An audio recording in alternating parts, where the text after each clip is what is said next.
الحمد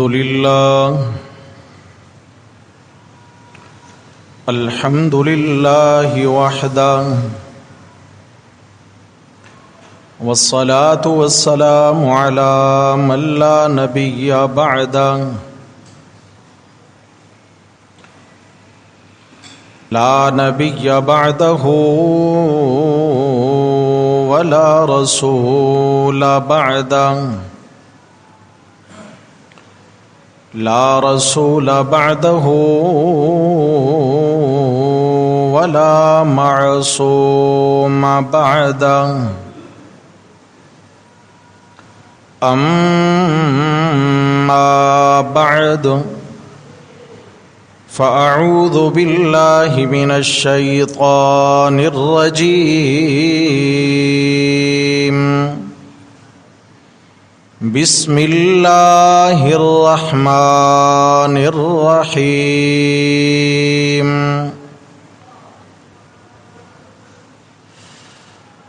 من قتل نفسا بغير نفس أو فساد في الأرض فكأنما قتل الناس جميعا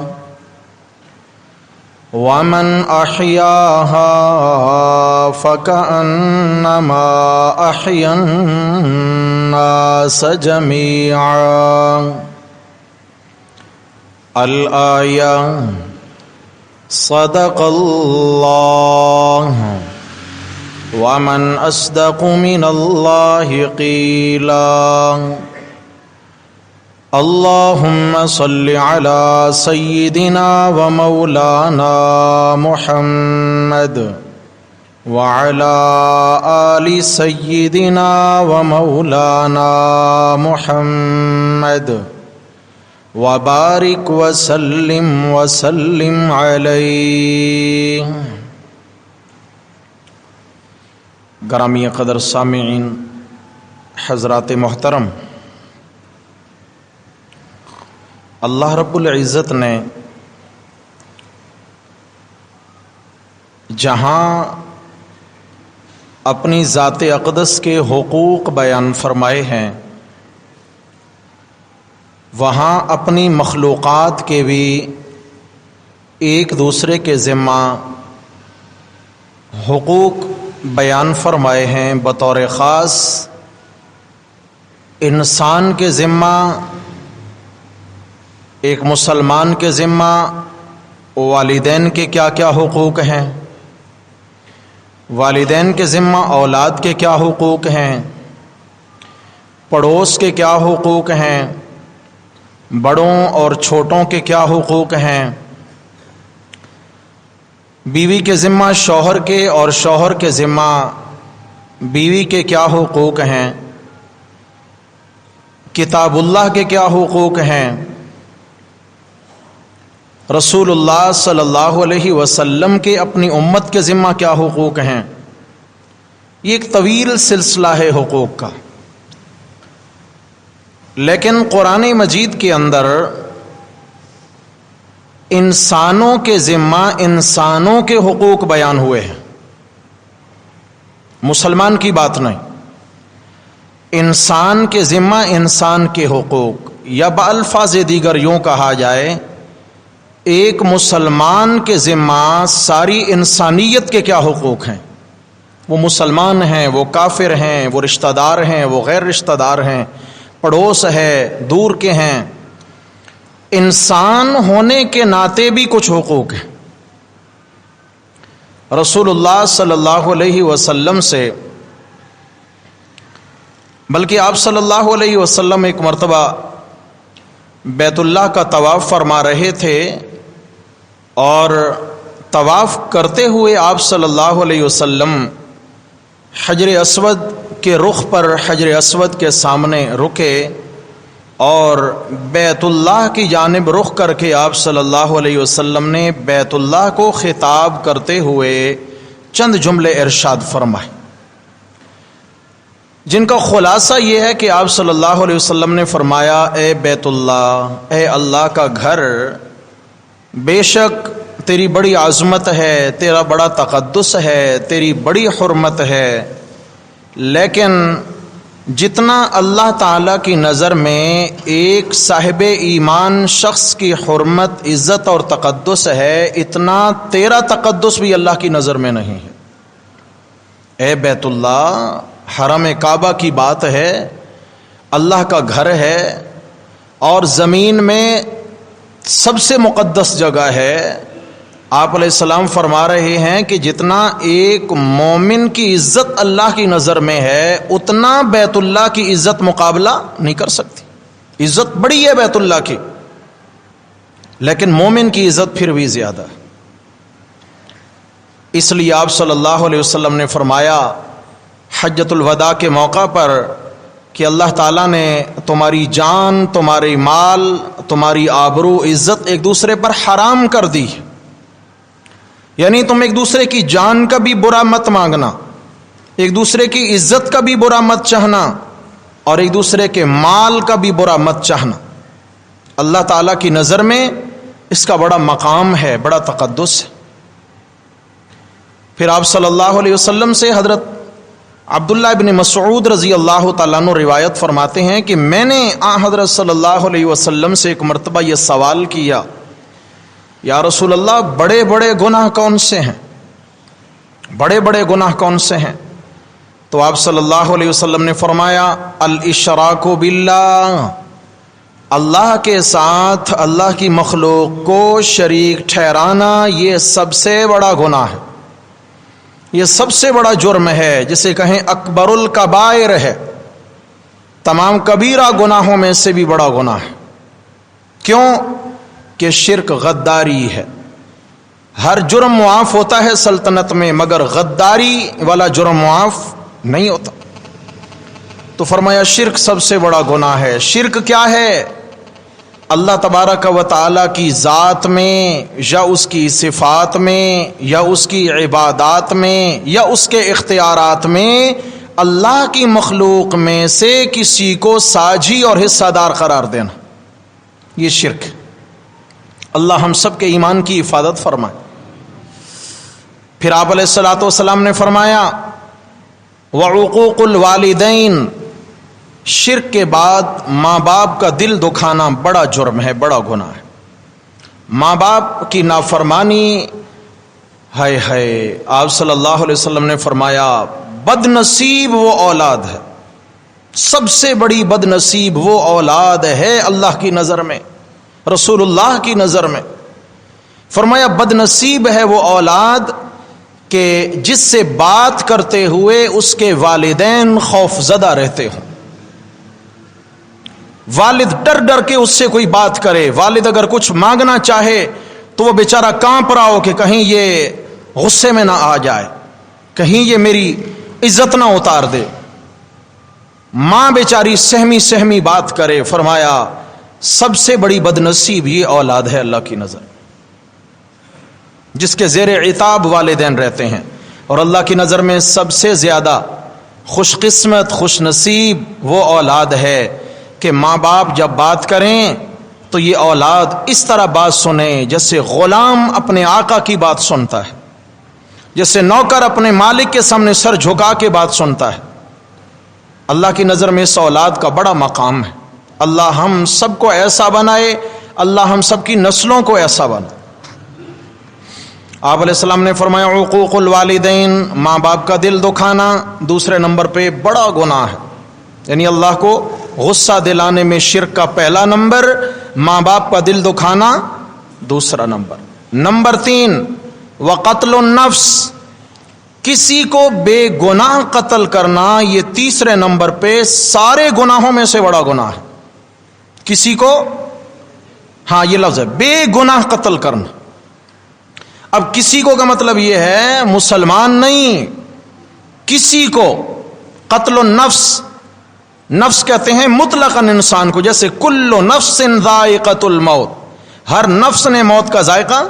تو نفس سے مراد یہ تو نہیں کہ مومنین پر موت آئے گی اور کافروں پہ نہیں آئے گی، نہیں، نفس سے مراد ہر انسان، کسی انسان کو بغیر کسی جرم کے، بغیر کسی قصور کے بلا وجہ قتل کر دینا، یہ تیسرے نمبر پر تمام کبیرہ گناہوں میں سے بڑا گناہ ہے۔ اچھا، یہ جو 3 گناہ، یا چلیں قتل سے پہلے 2 گناہ بیان ہوئے، ان میں بیت اللہ کو گرانا ہے کہ کوئی بیت اللہ کو گرا دے یہ سب سے بڑا گناہ ہے؟ بولو بھائی، نہیں ہے۔ عام مسجدوں کو گرانا نہیں ہے، نہیں ہے۔ اللہ تعالیٰ کو گالی دے دی، اللہ تعالیٰ کی نافرمانی پہ اتر آیا، باغی ہو گیا، ٹھیک ہے، ہر گناہ کا اپنے اپنے مقام پر بڑا وبال ہے، بڑا وبال ہے۔ سود ہے، شراب ہے، رشوت ہے، بدنظری ہے، بدکاری ہے، جھوٹ ہے، حرام خوری، حرام کاری، سارے گناہ اپنے مقام پہ بڑے ہیں، لیکن ان گناہوں میں کسی مسلمان، کسی انسان کا بے قصور بے گناہ قتل کر دینا کئی گنا زیادہ جرم ہے، کئی گنا زیادہ جرم ہے۔ اور اس میں صرف یہ نہیں ہے کہ کسی نے اس کو فائر کر کے مار دیا تو یہی قاتل ہے، سہولت کاری، کسی نے سہولت کار بن کر اس کے لیے راستہ ہموار کیا ہے قاتل کے لیے، کسی نے مخبری کر کے بتایا کہ فلاں بندہ فلاں جگہ موجود ہے لہذا جا کے مار دو، کسی نے اس کو اکسایا قتل کرنے پر، کسی نے اس کو اسلحہ فراہم کیا، یا کسی نے اس کو سپاری دے کر تیار کیا کہ بھئی اس بندے کو جا کر کے مار دو، کسی لحاظ سے بھی قتل میں معاون بننا یہ قاتل سے کم نہیں ہے۔ بولو بھائی، قاتل سے کم نہیں ہے۔ نبی علیہ الصلوۃ والسلام نے فرمایا، ایک حدیث مشہور ہے صحیح بخاری کی، فرمایا ساری کائنات اجڑ جائے، ساری کائنات، اس میں آسمان ہیں، اس میں زمینیں ہیں، اس میں شہر ہیں، بستیاں ہیں، مساجد ہیں، مدارس ہیں، خانقاہیں ہیں، مراکز ہیں، سب کچھ ہے، فرمایا ساری کائنات اجڑ جائے، اس کا نقصان کم ہے اور ایک انسان کے بے گناہ قتل کا وبال زیادہ ہے۔ ایک انسان کے بے گناہ قتل کا وبال میرے بھائیوں زیادہ۔ ابھی محرم کا مہینہ چل رہا ہے، پیچھے ذی الحجہ کا مہینہ گزرا، 18 ذی الحجہ کو حضرت عثمان غنی رضی اللہ تعالی عنہ کی مظلومانہ شہادت ہے، ان کو بھی بڑی بے دردی سے قتل کیا گیا۔ یکم محرم الحرام حضرت سیدنا فاروق اعظم رضی اللہ تعالیٰ عنہ، ان کو بھی نماز کی حالت میں بڑی بے دردی سے شہید کیا گیا۔ 10ویں محرم کو خانوادہ پیغمبر صلی اللہ علیہ وسلم، میرے آقا علیہ الصلوۃ والسلام کے خاندان کے عظیم الشان لوگوں کا خون کیا گیا، بہت بڑے ظلم کا کھیل کھیلا گیا ہے۔ میرے بھائیوں، یہ بھی مظالم ہیں، یہ بھی ظلم ہیں، لیکن قیامت تک اگر اس طرح ہوتا رہے گا، مظلوم قتل ہوتے رہیں گے، تو صرف وہ چند واقعات نہیں ہے کہ ظلم ہوا ہے، یہ ظلم کی داستان قیامت تک جاری رہے گی۔ میں مثال دیتا ہوں اس کی۔ قرآن مجید میں سب سے پہلے جس شخص کی موت کا ذکر ہے، آدم علیہ الصلوۃ والسلام دنیا میں تشریف لائے، اما حوا تشریف لائیں، ان کی اولادیں ہونے لگیں، سب سے پہلا جو شخص انتقال ہوتا ہے، سب سے پہلے شخص کی موت ہوتی ہے، وہ حضرت آدم علیہ السلام کے بیٹے حابیل ہیں۔ اور کیسے ان کی موت ہوتی ہے؟ اپنے بھائی قابیل کے ہاتھوں قتل ہوتا ہے۔ کیوں ہوتا ہے؟ ایک رشتے کا تنازع ہے۔ کیوں ہوتا ہے؟ ایک عورت کے پیچھے قاتل کی آنکھوں پہ عشق کی پٹی آ گئی، اور قاتل جو ہے وہ اس حد تک نیچے گر گیا کہ میں ایک عورت سے شادی کرنے کی خاطر اپنے بھائی کا خون کرنے کو تیار ہوں، اور بھائی کو دو بدو کہہ دیا، لا اقتلنک کا، تجھے میں ضرور قتل کروں گا، راستے سے ہٹا کے دم لوں گا، تجھے میں قتل کروں گا۔ قتل کر دیا۔ سب سے پہلا شخص حابیل اپنے بھائی قابیل کے ہاتھوں قتل ہوتا ہے، اور جب یہ قتل ہوا تو قابیل اتنا پریشان ہو گیا، چکرا گیا، قاتل چکرا گیا کہ اب میں لاش کیسے ٹھکانے لگاؤں، کیونکہ اس سے پہلے کسی کا انتقال، جب کسی کا انتقال نہیں ہوا تو کوئی تجربہ نہیں ہے۔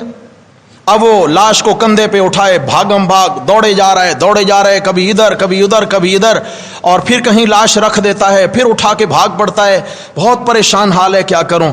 میرے رب نے ایک کوے کو بھیجا کہ اس کے سامنے ایک مردہ کوا رکھا ہوا ہے، اور وہ کوا دوسرا زندہ جو ہے وہ اپنے پنجوں سے زمین میں گڑھا کھود رہا ہے. یہ دیکھنے لگا کہ یہ کیا منظر ہے, تو کوے نے ایک گڑھا کھودا اور کھینچ کر اپنے بھائی کوے کی لاش کو اس میں ڈالا اور اپنے پنجوں سے اس پر مٹی ڈال دی, اس کو اس گڑھے میں دبا دیا.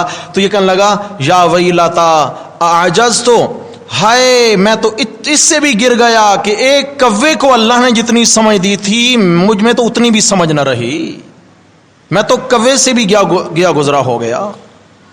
کوے نے قبر کھودنا سکھائی, انسان کا استاد قرار پایا. ہاں, قبر میں قبر کھودنا سکھائی, تدفین کا طریقہ سکھا دیا.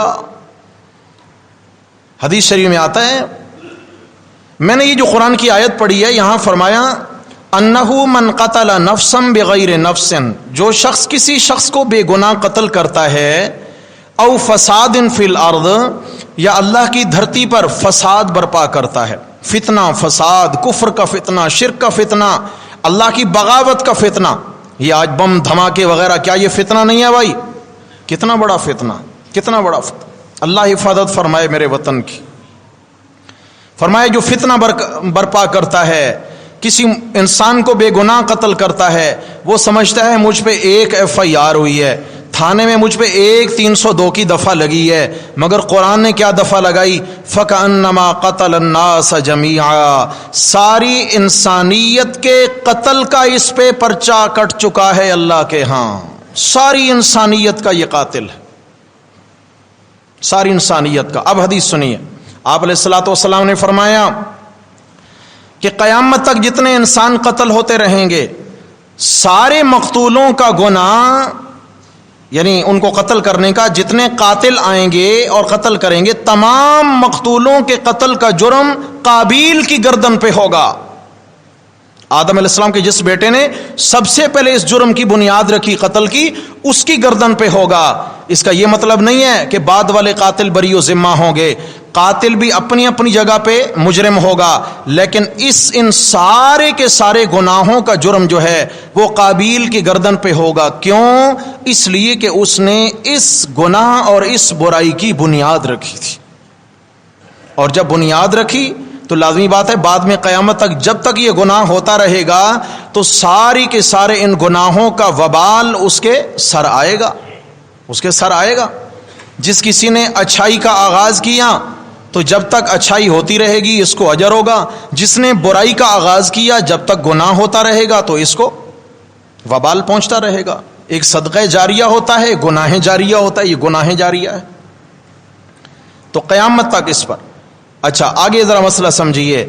پھر آج اگر کوئی قاتل کسی انسان کو بے گناہ قتل کرتا ہے تو یہ بھی مت سمجھے کہ میں صرف ایک انسان کا قاتل ہوں. قرآن کہتا ہے کانما قتل الناس جمیعا, یہ ساری انسانیت کا قاتل ہے. جتنے پہلے قتل ہو چکے ان کا گناہ بھی اس کے سر, جتنے بعد میں ہوں گے ان کا گناہ بھی. یعنی یوں سمجھیے قابیل سمیت ہر قاتل پر ساری انسانیت کے مقتولوں کا گناہ ہے. کیوں؟ اس نے آغاز کیا تھا, اس نے فروغ دیا ہے. اس نے آغاز کیا تھا, اس نے فروغ دیا, اس نے اس کام کو مزید آگے بڑھایا. ومن احیاہا, اور جس نے کسی کی جان بچائی, کوئی کسی کے قتل کے در پہ تھا, یہ بیچ میں پڑھ کر اس نے صلح کرا دی, یا اس قاتل کا ہاتھ روک لیا, یا یہ ہے کہ کسی انسان کے علاج میں معاون ثابت ہو گیا, موت سے وہ بچ گیا. فرمایا من احیاہا فکأنما احیا الناس جمیعا, ساری انسانیت کو زندہ کرنے کا اللہ اس کو اجر عطا فرمائیں گے. زندہ کرنا یعنی ساری انسانیت کی زندگی بچانے کا اس کو اجر ہوگا. ایک انسان کو نہیں بچایا, ساری انسانیت کو بچا. آپ علیہ الصلوۃ والسلام نے فرمایا انصر اخاک ظالما او مظلوما, اپنے بھائی کی مدد کیا کر, وہ ظالم ہو پھر بھی مدد کر, مظلوم ہو پھر بھی مدد کر. صحابہ نے پوچھا یا رسول اللہ, مظلوم کی تو سمجھ میں آتی ہے بات کہ مظلوم ہے تو اس کی مدد کریں, یہ ظالم کی مدد کیسے کریں؟ آپ علیہ السلام نے فرمایا ظالم کا ہاتھ پکڑ لے, ظالم کو ظلم سے روک لے, یہ ظالم کی مدد ہے. دنیا میں وہ تباہی سے بچ جائے گا, آخرت میں عذاب سے بچ جائے گا. تو اس لیے اپنے مسلمان بھائی کی مدد کرو, ظالم ہو یا مظلوم کی مدد اس طرح کرنی ہے کہ اس کو ظلم سے نجات دلانی ہے، ظالم کی مدد اس طرح کرنی ہے کہ اس کو ظلم سے روکنا ہے۔ اللہ ہمیں توفیق نصیب فرمائے۔ ہم تو آج آرام سے بیٹھ کے تماشے دیکھتے ہیں، بلکہ آج تو اتنا مسلمان گر چکا کہ جتنا بڑا جرم ہو رہا ہو، کسی کی جان جا رہی ہو، سب سے پہلے موبائل نکال کے یہ کیا کرے گا، اس کی ویڈیو بنائے گا، سب سے پہلے ویڈیو بنائے گا۔ کیوں؟ تاکہ میں یہ ویڈیو ڈالوں گا، وائرل ہوگی تو میرے نمبر بڑھیں گے، میرے نمبر بڑھیں گے۔ انا للہ و انا، یہ حالات ہیں میرے بھائی۔ اللہ اکبر۔ یہ جو آیت کریمہ پڑھی ہے، اس میں اللہ تبارک و تعالی نے اسی بات کی طرف اشارہ فرمایا۔ اور بھی کئی مقامات ہیں۔ رسول اللہ صلی اللہ تعالی علیہ وسلم نے فرمایا کہ میں نے معراج والی رات ایک عورت کو جہنم کی آگ میں جلتے ہوئے دیکھا، اور اس عورت کی حالت یہ تھی کہ اس کا پیٹ پھٹا ہوا تھا، انتڑیاں باہر نکلی ہوئی تھیں، اور وہ انتڑیاں اس کے پاؤں تلے کچلی جا رہی تھیں، اور وہ جہنم کی آگ میں چکر کاٹ رہی تھی جیسے گدھا کسی کنویں پہ چکر کاٹتا ہے، پانی کھینچنے کے لیے کسی ہٹ پہ، کسی کنویں پہ جیسے چکر کاٹتا ہے کوئی جانور، اس طریقے سے وہ خاتون جہنم کی آگ میں چکر کاٹ رہی تھی، انتڑیاں اس کی پاؤں تلے کچلی جا رہی تھیں، اور جہنم کی آگ۔ اور آپ نے فرمایا اس کی چیخ و پکار اتنا زیادہ تھی کہ جہنم کے رہنے والے لوگ اس کی چیخ و پکار سے تنگ آ چکے تھے۔ میں نے پوچھا جبریل اس سے کیا جرم ہوا ہے؟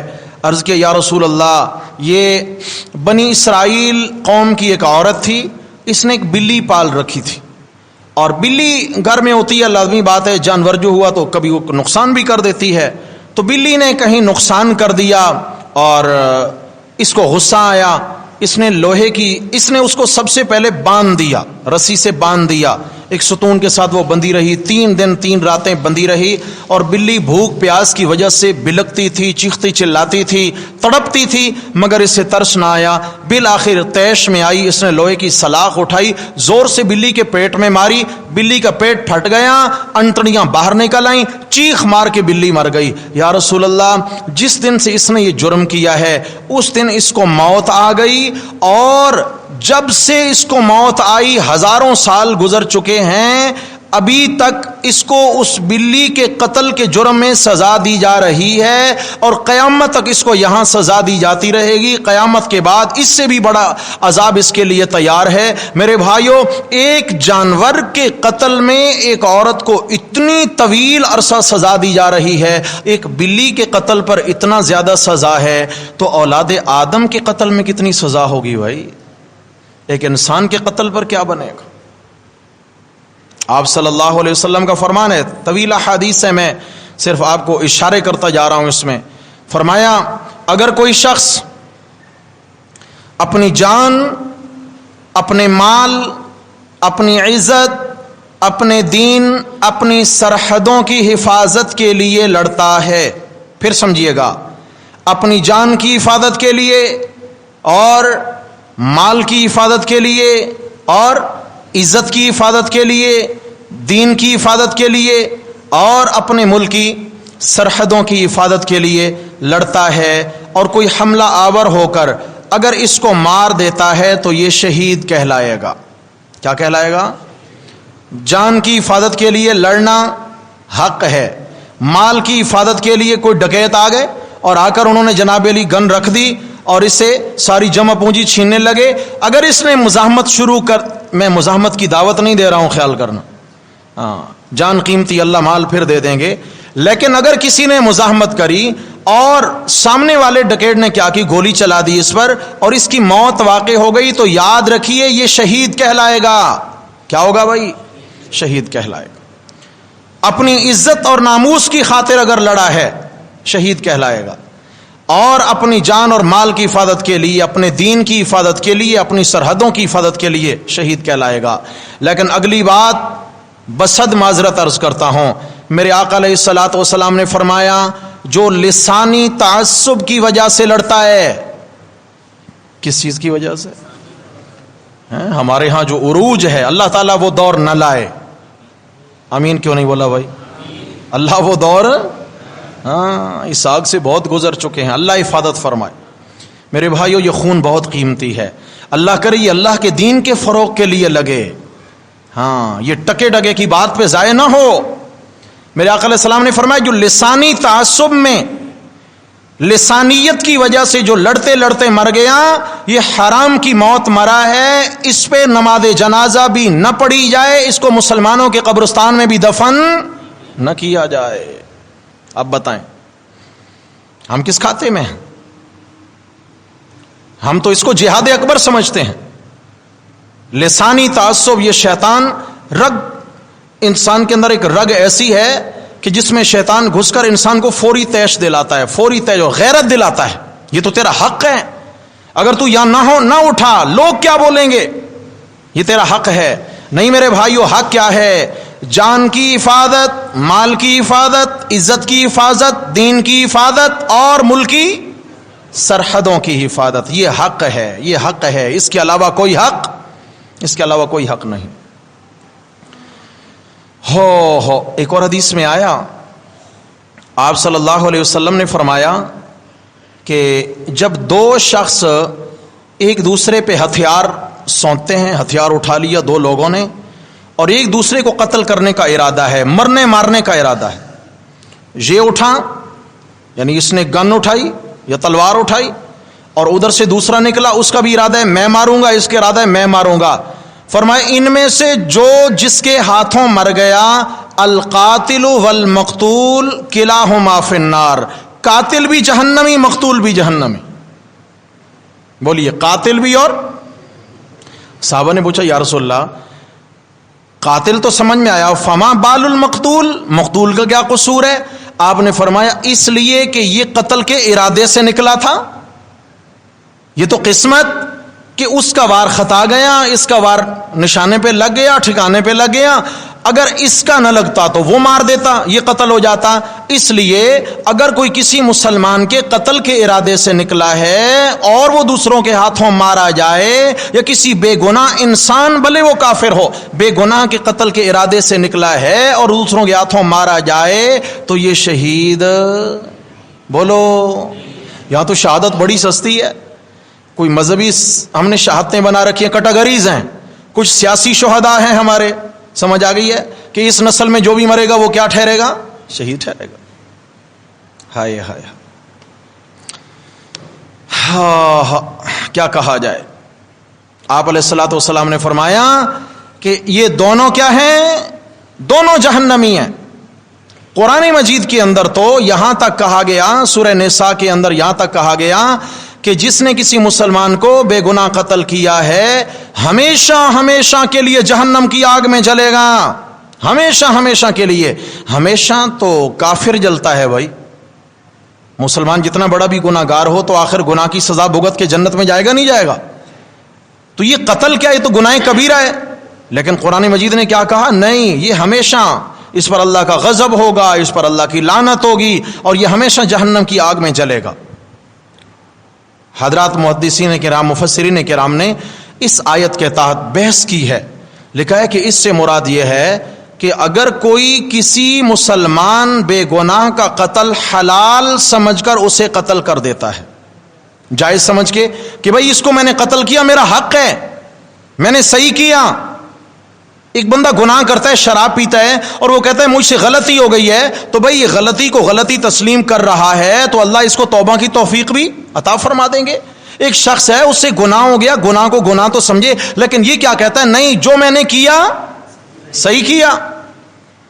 اللہ تعالیٰ فرمائے مسلمان کا قتل حرام ہے، یہ کہے میں نے صحیح کیا، اللہ کے حرام کو حلال سمجھنے والا کافر ہو جاتا ہے، اور اس کافر ہونے کی وجہ سے ہمیشہ ہمیشہ جہنم کا ایندھن بنے گا۔ لیکن میرے بھائیو، اللہ کے ہاں توبہ کے دروازے کھلے ہیں۔ بولو توبہ کے دروازے کیا ہیں؟ کھلے ہیں۔ بنی اسرائیل میں ایک شخص ہے، 99 قتل ہو گئے، حدیث میں واقعہ نبی علیہ السلام نے بیان کیا، اور میرے آقا علیہ السلام کے بیان کرنے کا مقصد کیا ہے کہ میری امت بھی اصلاح کی طرف آ جائے، مطلب ابھی بھی اصلاح کا دروازہ کھلا ہے مرنے سے پہلے۔ آپ نے فرمایا بنی اسرائیل میں ایک شخص ہے، 99 قتل ہو گئے، پیشہ ور قاتل ہے۔ ایک دن دل میں خیال آیا بڑے ظلم کر بیٹھا ہوں، آخر اللہ کی عدالت میں پیش ہونا ہے، کیا منہ دکھاؤں گا؟ تو اپنے محلے میں اپنی بستی میں پتہ چلا کہ کوئی دیندار شخص ہے، اس کے پاس چلا گیا، جا کر مسئلہ پوچھا کہ بھائی میری بھی کوئی توبہ کے لیے کوئی گنجائش ہے تو بتاؤ تاکہ میں بھی توبہ کر لوں۔ وہ کہنے لگا واہ جی واہ، 99 قتل کر کے اب آیا توبہ کرنے کے لیے، یہ کون سی توبہ ہے؟ کوئی توبہ وبہ نہیں ہے، جاؤ۔ یہ ہوتے ہیں دین کا بیڑا غرق کرنے والے، کوئی توبہ نہیں ہے۔ اس نے کہا چلے توبہ نہیں ہے، 99 تھے، سنچری پوری کر دیتے ہیں، 100 ہی پورا کر دیتے ہیں۔ تلوار نکالی اور اس کی بھی گردن قلم کر دی، 100 پورا ہو گیا۔ مگر پھر دل کے اندر اور زیادہ کیفیت بڑھ گئی کہ میں نے پھر ایک غلطی کر دی ہے، مجھے توبہ کرنی ہے۔ اب کسی سے مشورہ کیا، کہا بھائی وہ اس بستی میں نہیں، فلاں بستی میں ایک عالم ہیں، آپ ان کے پاس چلے جاؤ اور وہ تمہیں توبہ کا طریقہ بتائیں گے۔ اب یہ چل پڑے وہاں سے۔ یہ جو اٹھنے والے قدم ہیں یہ کس طرف ہیں؟ توبہ کی طرف ہیں۔ بولو کدھر ہیں؟ یہ توبہ کی طرف ہیں۔ پچھلی زندگی سیاہ ہے، خون آلود ہے، مگر توبہ کی طرف قدم اٹھ رہے ہیں۔ اب یہ چلا، تھوڑا ہی چلا تھا کہ موت کا وقت آ گیا، موت کے فرشتے آ گئے۔ اب جناب 2 طرح کے فرشتے آ گئے، جہنم والے، جنت والے۔ جہنم والے کہتے ہیں کہ بڑا مجرم ہے، اس کی روح کو ہم جہنم کی آگ میں لے کر کے جائیں گے۔ جنت والے کہتے ہیں نہیں نہیں، انصاف کا تقاضا ہے کہ یہ توبہ کی طرف جا رہا تھا، اور جب انسان توبہ کی طرف قدم اٹھا لے تو اللہ بڑے غفور و رحیم ہے، اس کی روح تو ہم جنت میں لے کر کے جائیں گے۔ اب آپس میں کیا ہوا؟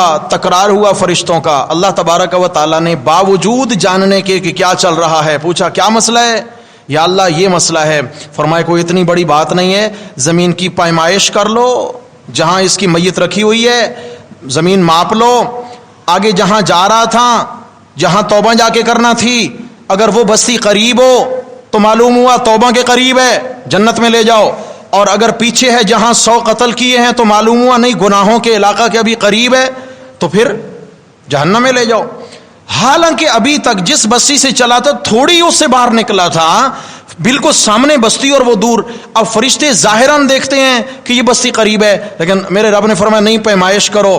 پیمائش کرنے لگے، میرے رب نے اپنی قدرت سے پچھلا فاصلہ بڑھا دیا، اگلا فاصلہ کم کر دیا، اگلی بستی کا فاصلہ کم کر دیا، اور یوں فاصلہ کم کر کے فرشتے حیران ہوتے ہیں، مولا دیکھنے کو تو وہ بستی قریب ہے اور یہ دور ہے، لیکن جب ہم زمین کی پیمائش کرتے ہیں تو اگلی بستی قریب ہے۔ میرے رب نے فرمایا جب پیمائش میں اگلی بستی قریب ہے تو معلوم ہوا کہ اس کے توبہ کی طرف قدم زیادہ بڑھ چکے ہیں، لہٰذا میری رحمت سے اس کو جنت میں لے جاؤ۔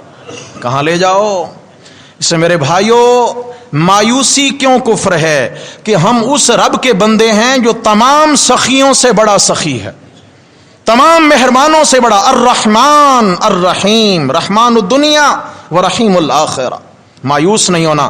لیکن میرے بھائیوں، دوستو، بزرگوں، قتل گناہ بہت بڑا ہے۔ ایک حدیث میں، صحیح بخاری کی حدیث ہے، فرمایا کہ اے ایمان والو، لوگوں کو کافر اور گمراہ کہہ کر قتل مت کر دینا۔ مسلمان ہے مگر اس پر گمراہی کا فتویٰ لگایا، کفر کا فتویٰ ہے، وہ مسلمان کلمہ پڑھتا ہے، اور اس پر کیا ہے اپنے طور پہ جناب اس نے قانون سازی کری اور اس کو کافر ڈکلیئر کیا اور اس کو قتل کروا دیا۔ فرمایا یہ بہت بڑا فتنہ، الفتنۃ اشد من القتل، یہ بہت بڑا فتنہ۔ ایک جنگ میں صحابہ کرام جنگ سے واپس آ رہے تھے تو راستے میں ایک شخص ملا، چرواہا تھا، وہی کفار کا علاقہ، اسی میں اونٹ چرا رہا تھا۔ صحابی نے دیکھا اچھا کافر ہے بھائی، بڑھے اس کی طرف بھی اس کو قتل کرنے کے لیے، قریب پہنچے تو وہ ڈر گیا، تو اس نے دیکھا کہ یہ تو مجھے قتل کرے گا، تو اونچی آواز سے بڑا اشہد اللہ الہ الا اللہ و اشہد ان محمد عبدہ و رسولہ، کلمہ پڑھ لیا، مگر اس صحابی نے اس کو قتل کر دیا، کلمہ پڑھنے کے باوجود بھی قتل کر دیا۔ قتل کر کے واپس آئے، اس کا مال جو اونٹ ریوڑ تھا وہ بھی لے کے ساتھ آ گئے غنیمت کے طور پر۔ آپ علیہ السلام کو آ کر صحابہ نے کارگزاری سنائی، آپ صلی اللہ علیہ وسلم نے فرمایا کیوں قتل کیا؟ یا رسول اللہ وہ کافروں کا بندہ تھا۔ فرمایا کلمہ نہیں پڑھا؟ یا رسول اللہ اوپر سے پڑھا اس نے۔ کیا؟ ہاں جی، ہم بھی تو یوں ہی نشاندہی کر دیتے ہیں، نہیں یہ کوئی نہیں ہے، وہی ہے، اوپر سے یہ کر رہا ہے، دکھلاوا ہے۔ یا رسول اللہ اس نے اوپر سے دکھانے کے لیے پڑھا۔ آپ نے فرمایا ہلا شققت قلبہ، تو نے تلوار سے اس کا دل چیر کے دیکھا تھا کہ دل سے نہیں پڑھا؟ دل چیر کے دیکھا؟ آپ نے تنبیہ فرمایا تو نے بہت بڑا ظلم کیا. پھر اس کے بعد آگے اس صحابی کی توبہ استغفار کا طریقہ بھی حدیث میں ہے کہ کیسے کیسے اس کو معافی ملی. لیکن باہر صورت میرے بھائیوں، کسی پر خامخواہ اپنی رائے مسلط کر کے اس کو کافر بنا دینا، پھر اس کے لیے جو ہے نا قتل کی زمین ہموار کر دینا، جو آج کل ہمارے اندر فرقہ پرستی کا ایک بہت بڑا زہر پھیل چکا ہے. ایک دوسرے کو کافر کہہ رہا ہے، دوسرا اس کو کافر کہہ رہا ہے، اور پھر ایک دوسرے کے حلال قتل کے فتوے دیے جا رہے ہیں، سیاسی اعتبار سے قتل کے فتوے. آج کیا ہو رہا ہے؟ کتنا آپ علیہ السلام نے فرمایا کہ تب تک قیامت قائم نہیں ہوگی جب تک میری امت پر حرج کا زمانہ نہیں آ جائے گا. کون سا؟ صحابہ نے پوچھا مل حرج یا رسول اللہ، یا رسول اللہ حرج کیا ہے؟ آپ صلی اللہ علیہ وسلم نے فرمایا القتل. حرج کا مطلب ہے قتل. قتل کیا مطلب؟ فرمایا قاتل کو یہ نہیں پتا چلے گا کہ میں ان کو کیوں مار رہا ہوں، مقتول کو یہ نہیں پتا ہوگا کہ مجھے کس جرم میں مارا گیا ہے. تو جب فرمایا یہ کیفیت پیدا ہو جائے تو سمجھو قیامت قریب ہے. یہ جو بم دھماکے ہو رہے ہیں، ابھی چند دنوں پہلے باجوڑ میں جو اتنا بڑا بم دھماکہ ہوا ہے، اس میں کئی علماء، طلباء، قیمتی جانیں جو ہے نا وہ لوگ شہید ہوئے. اور ملک میں کتنے ایسے دھماکے ہوتے ہیں. کیا خیال ہے یہ جو بم باندھ کے آ رہا ہے، اس کو پتا ہے کہ میں یہ 150 کی جان کیوں لینے جا رہا ہوں؟ بولو، ہے پتا؟ یا تو اس کو اتنا موٹیویٹ کیا گیا ہے کہ اس کی آنکھوں پہ جنت کی پٹی باندھ دی گئی ہے، بھئی جنت تیری ہے، یا یہ ہے کہ وہ سیاسی تعصب میں آ رہا ہے، یا کچھ بھی ہے. بہرحال اس کو پتہ نہیں کہ میں ان کو کیوں مارنے جا رہا ہوں. اور جو بیچارے کٹ جاتے ہیں، ٹکڑے ہو جاتے ہیں، انہیں بھی کوئی پتہ نہیں ہوتا کہ ہم نے جرم کون سا کیا تھا. آپ علیہ السلام نے فرمایا جب یہ حالات پیدا ہو جائیں تو سمجھ جاؤ کہ قیامت یہاں. میرے بھائیوں، من حیث القوم اجتماعی طور پر مسلمانوں کو توبہ کی ضرورت ہے، اجتماعی طور پر توبہ کی ضرورت ہے. محرم میں ظلم کی داستانیں تو بیان کی جاتی ہیں کہ ظلم ہوا. کیا آج یہ جو میرے ملک میں ہو رہا ہے یہ کم ظلم ہے؟ بولتے نہیں ہیں بھائی. تو اس کے لیے کیا کرنا ہوگا؟ ہمیں کیا کردار ادا کرنا ہوگا؟ ہمیں اس طرح کے لوگوں کی ہمیشہ حوصلہ شکنی کرنا ہوگی، ہمیشہ حوصلہ شکنی کرنا ہوگی، ہمیشہ ان کے خلاف آواز بلند کرنی ہے، اور اللہ سے دعائیں بھی کرنی ہیں. اللہ میرے وطن عزیز کو بالخصوص اور عالم اسلام کو بالعموم امن کا گہوارہ بنا دے. اقول قولی ھذا استغفر اللہ واتوب الیہ. دعوانا ان الحمد للہ.